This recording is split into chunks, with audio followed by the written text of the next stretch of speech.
So welcome back, guys. I got a very exciting video for you today. We're going to find out once and for all who is the king of splitters.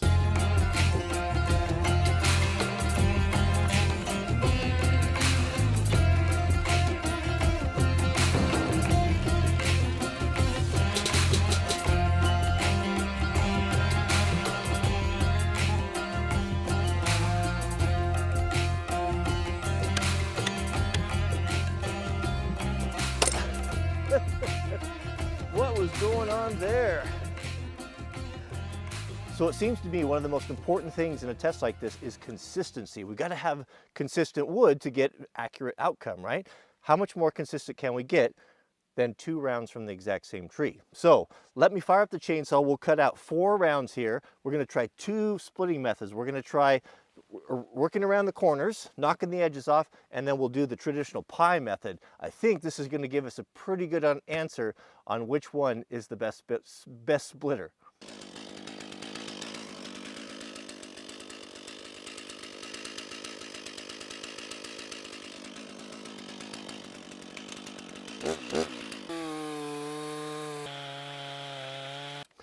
I was thinking on the way down here, one of the funniest things, one of the funniest stories I ever heard, I wanted to share with you guys while we're filing here, was from some of you guys from the old days, the Wrangler Barn channel will remember my old neighbor, Henry. Henry was in his late 80s, early 90s, I forget, but he was a logger his whole life up on Mount Hood and Mount St. Helens up in that area, worked as a mechanic as well.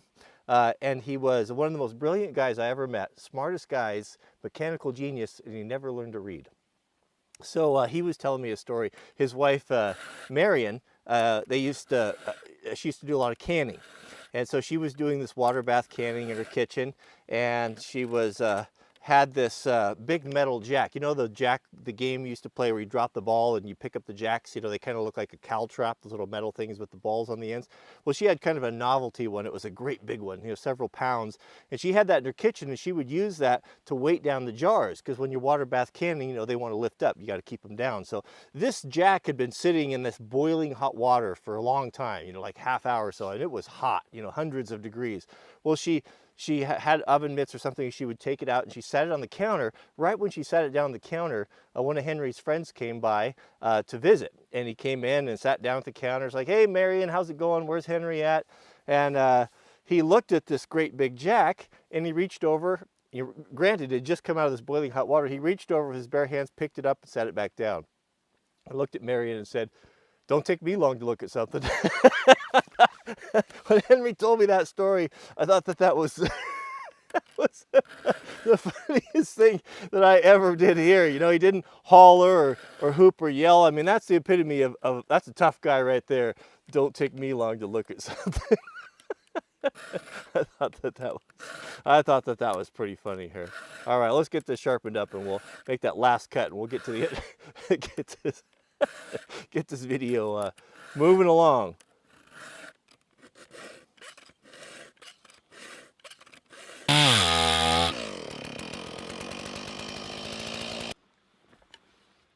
Got my saw stuck.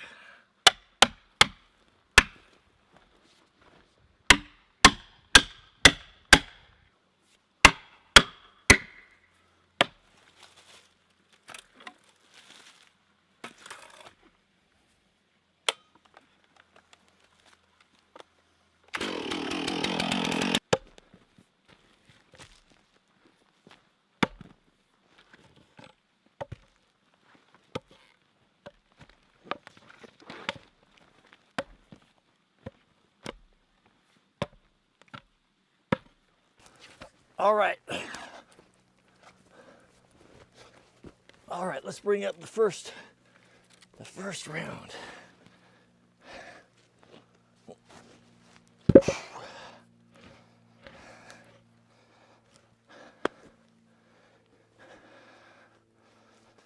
All right, let's talk about 2 radical different schools of thought right here. So first off, This is my go-to right here. This is the Prandy. I don't know what it's called. I call it the Bismarck because it looks to it reminds me of everything that's German. Big, strong, overbuilt, powerful, last a long lifetime. This is my go-to when all else fails. And when I really get something that's gnarled and big, this is my biggest, heaviest sledge. And there's a lot of really cool features of this. You know, you take it for granted. Most people just look at this and think, oh yeah, sledge is a sledge is a sledge. But it's not. There's so much evolution that's went into this. Perfect example. This is rare to see this on an edge. This here, that's for hooking. That's having two tools in one. You noticed earlier maybe that I was using this to move those rounds around. You can use the tool to bite into there because of that little beak that sticks down and move things around. Very rare. You don't see that on big box stores. You don't see that hardly anymore. That's really a nice attention to detail. A long taper. Look at that beautiful taper in this thing. It's got a long taper so you don't have a great big bulbous end on it that when you strike into something wet wood that you've had mauls that just bounce out. Very frustrating. You don't get so much of that here because of just the superior design and shape. Now this over here, the Chopper one, this is a very different school of thought here. This is more of a splitting axe rather than a splitting maul. What's the difference? Well, the handle, for one, you can see it's got a traditional style handle there. We'll cover that here in a minute. But a little bit faster swinging speed, a little bit different concept. Of course, the Chopper one has this mechanical advantage. Then that's what we're here to find out today. Is this going to be superior to the traditional heavy maul? As these little wings flip out there, is it going to blow this wood away? It's going to knock it out. So that's what we'll find out. That's what we're going to find out today. Let's cover the handles real quickly, and then we'll get into the test. So not only do the heads share a completely different school of thought when it comes to splitting wood, so do the handles. You want to see two perfect examples of how handles should be done? Right here. Oh, so much of this. I could go on and on about this all day. Again, to the casual observer, you're just going to think as a handle's a handle, right? No, man, this Prandy, I wish Prandy axes were available in the States instead of just Europe, because man, they are, the more that I use them, you know, they have become, next to Grand Force Brooks, my go-to axes, the ones that I keep. Axes come through my hands all the time.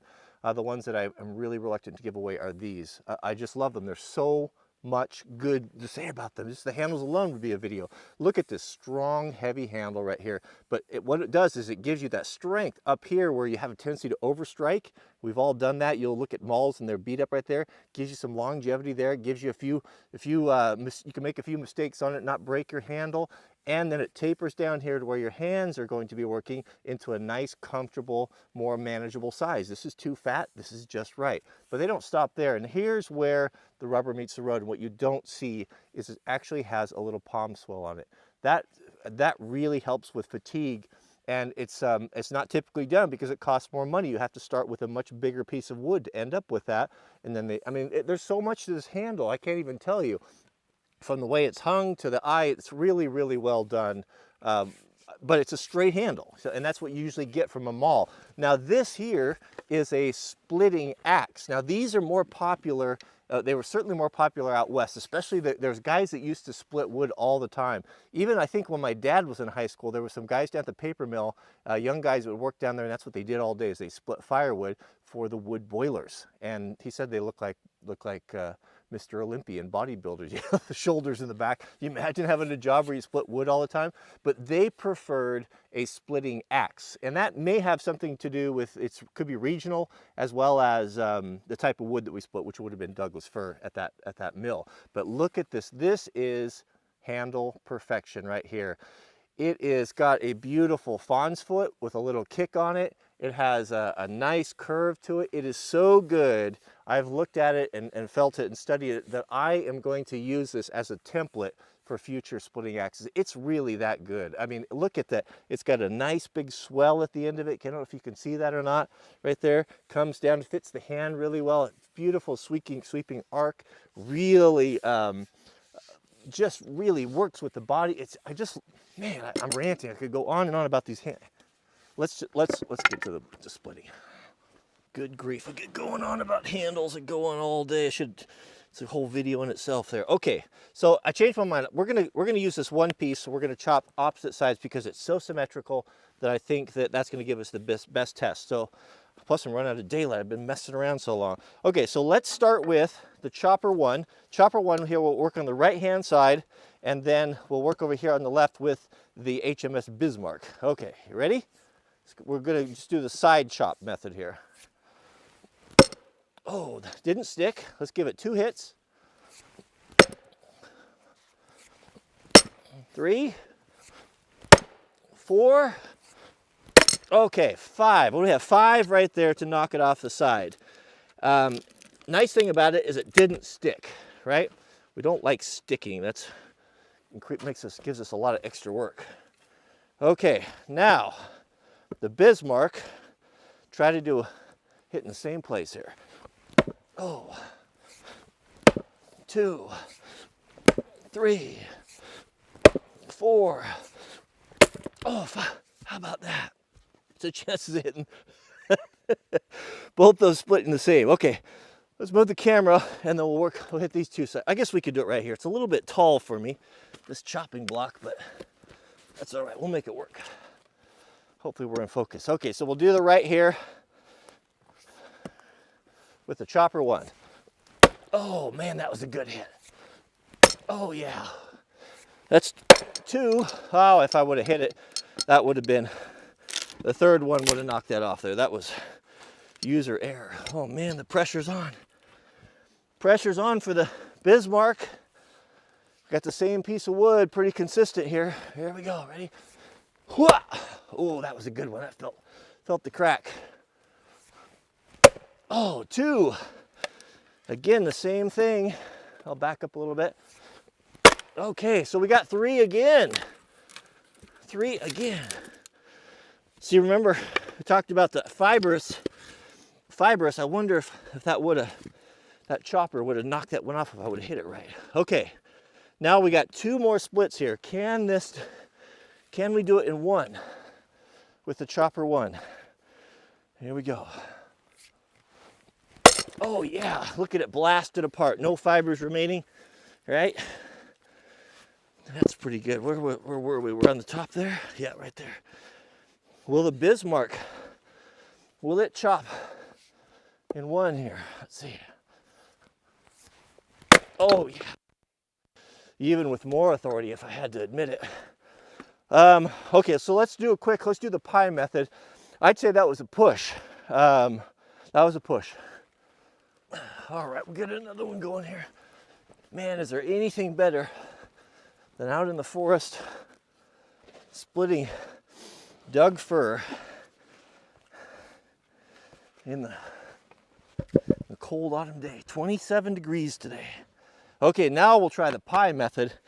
We'll see what happens, who comes out on top. Then I'll give you my conclusions here. I'm forming opinions right now. So last time we did the slabbing method, right? Where we take it and knock the 4 corners off, and then usually one billet left in the middle, you can split it. We're gonna do the traditional way, the pie method this time, and I brought you a little bit closer, and then we'll alternate. So let's start with the chopper one. We'll see how many times it's gonna take to split here. So, ready? Okay, 1, 2, 3, 4, 5. Oh, I missed. 6, 7, 8, 9, 10, 11, 12, 13, 14, 15, 16. Guys, come on. 17, 18, 19, 20. It's completely split over here. Of course I would have moved around with the split, but I wanted to see if I could split it. I lost track. We're in it now. Oh, come on. Come on. It's getting personal. What was going on there? wasn't any, there's no knot or anything there, really. Man, that was not very good. All right, let's roll another one on and see what the Bismarck can do. Man, that'll get you in shape. So this is actually, the Bismarck's at a bit of a disadvantage here because this one's even bigger. This one's even bigger. We'll see what happens here. Same tree, these two were connected to each other, so. Woo! All right, I don't know how scientific this is. Let's just, we'll get out. There's a knot right there. There wasn't a knot. There wasn't a knot with the chopper one. Well, come on, with German power, they can overcome. Oh, that feels solid. 1, 2, 3. We might be here for a while. I'll let you guys count. I got enough to worry about.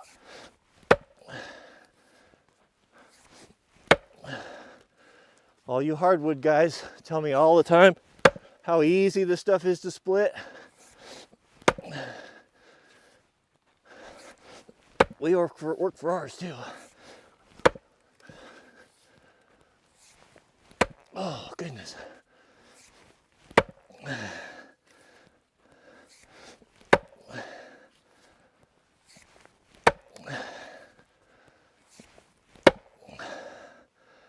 Whew. That's a heavy maul to split too, or to swing. We got a crack, that's it. It's curtains now, matter of time. Oh yeah, I love it. Love it. CrossFit. CrossFit. Does it count if I pry it apart? We're gonna keep at it, we're not gonna give up. Yeah, come on. One more.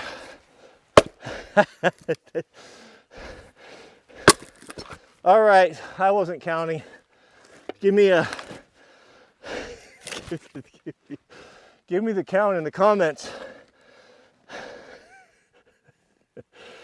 Man, I think I need to get out and chop some more wood. All right, so let's wrap it up with my conclusions here. All right, friends. So, if somebody go back, and if you can rewatch that, put in the comments how many swings did it take for each one. I guess, is that definitive? It was a tie on the first one. It was probably pretty close to a tie on the second one.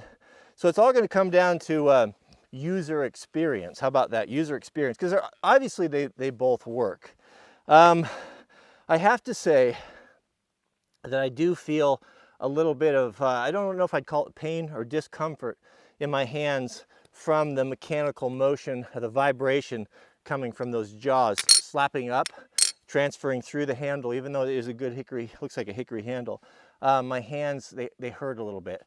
I don't, maybe it's just me, maybe I'm just soft, but I don't think that it would be wise, or a guy would really want to, if you were, say, one of those guys back in the 60s that split wood for a living, that if you'd want to swing this all day. You know, I don't know, I haven't done it, but I kind of feel like that could be a problem. Now, is that going to be an issue for the rest of us who, you know, maybe go out and split wood for 3 or 4 hours in the morning or until lunch? Probably not, but it could be. I don't remember, I've split a lot of wood, and I don't remember feeling that that pain in my hands, and I think that it's directly to that. I know when it went into the wood, I kind of jarred me. It was kind of, ooh, that's kind of uncomfortable. So I'd say that was a downside. There's no such thing as magic. Of course, we knew that. But I can pretty much say, from my experience so far, that it's not a toy. It is not a toy, and this is one specific type of wood. Will it work better with maple or with beech or with oak or hickory? you know, I don't know. That's up to you. Would I recommend it over something like the Bismarck? No, I don't think so. I don't dislike it at all, but that pain from the vibration is a big problem for me, even though I do like a lot about it. But you're going to have some added maintenance issues there. Possibility of these things breaking. I just don't know. I just haven't seen an advantage that would overcome the kind of the hand pain factor over the old Bismarck right here. This is a good one right here.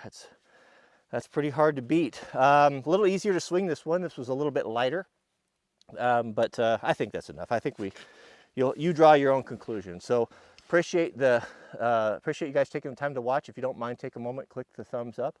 I'm working hard out here for you guys, so it's what you can do to. The way you can say thank you, it helps the channel out.